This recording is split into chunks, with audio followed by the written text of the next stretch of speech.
and welcome to this video on the Roaring Twenties and the Jazz Age in America. Now, in this video, we're going to discuss many things such as life and culture in America in the 1920s.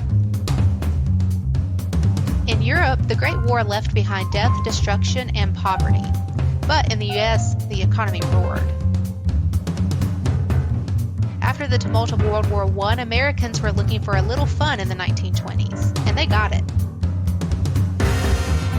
Movies, silent at first but talkies by late 1920s, gained popularity. Even before sound, movies offered a means of escape through romance and comedy. By 1930, millions of Americans went to the movies each week. Also in the 1920s, women were becoming more independent and achieving greater freedoms, such as the right to vote and more employment. During the 1920s, a new ideal emerged for some women called the flapper. A flapper was an emancipated young woman who embraced the new fashions and urban attitudes.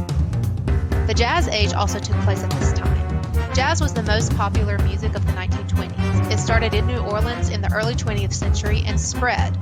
Louis Armstrong was a popular musician and George Gershwin was a popular composer, and many dances such as the Charleston Foxtrot and Tango took place at this time.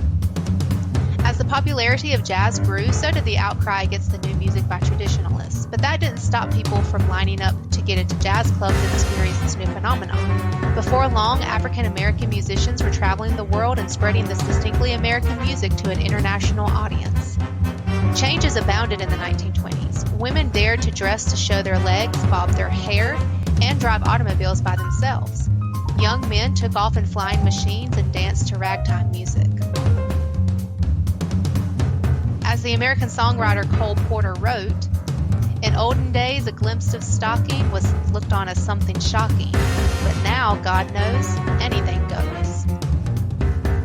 Thanks for watching this video on the Roaring Twenties and the Jazz Age in America.